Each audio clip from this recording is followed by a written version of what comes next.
دا چرای داود خان کې د برېښنایي تذکرو دفتر د دلته کارمندان کار نه کوي. دا یوه میاشت منډې راویو، تذکرې نسته او دلته دا ګوره دومره مخلوق ناست د لمر ته. ریشخند د کارمندان چټي خپل ورک دي بیخي چوکیو کې سته نه.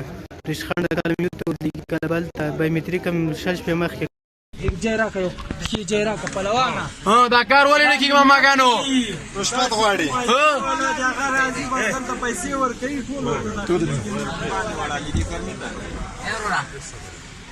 نن څلورمه ورځ ده چې همدې ګرمي کې ولاړ یو، بس سټ یې کړو په ګرمي. څومره ورځ ده ماما؟ څلورمه ورځ هم ده نن چې همدې ګرمي کې سهار راځو تر بیګا پورې درېږو، کار نه کوي. سادي چا وایستی هغه ورځي، بس دننه یې په چوکۍ ورسره کښېني دي، خو کار خلاصېږي، نور ولاړ دي. زنانه ماشومان دا سالون کې پراته دي، بس څوک زوک دي، څوک د ګرمي نه، څوک د لوږې نه، بس ټول همدلته پراته دي. نو کار نه کوي، دغلته بس چې زه راځو بیګا پورې درېږو. بس خیر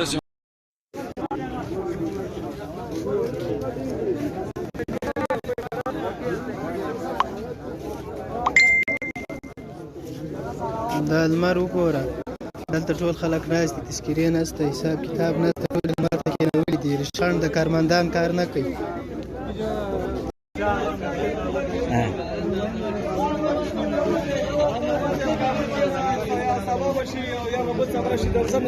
ودې پېژندلم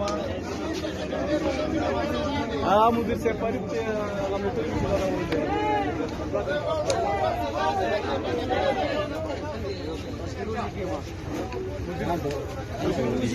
نه بس اتې صحیح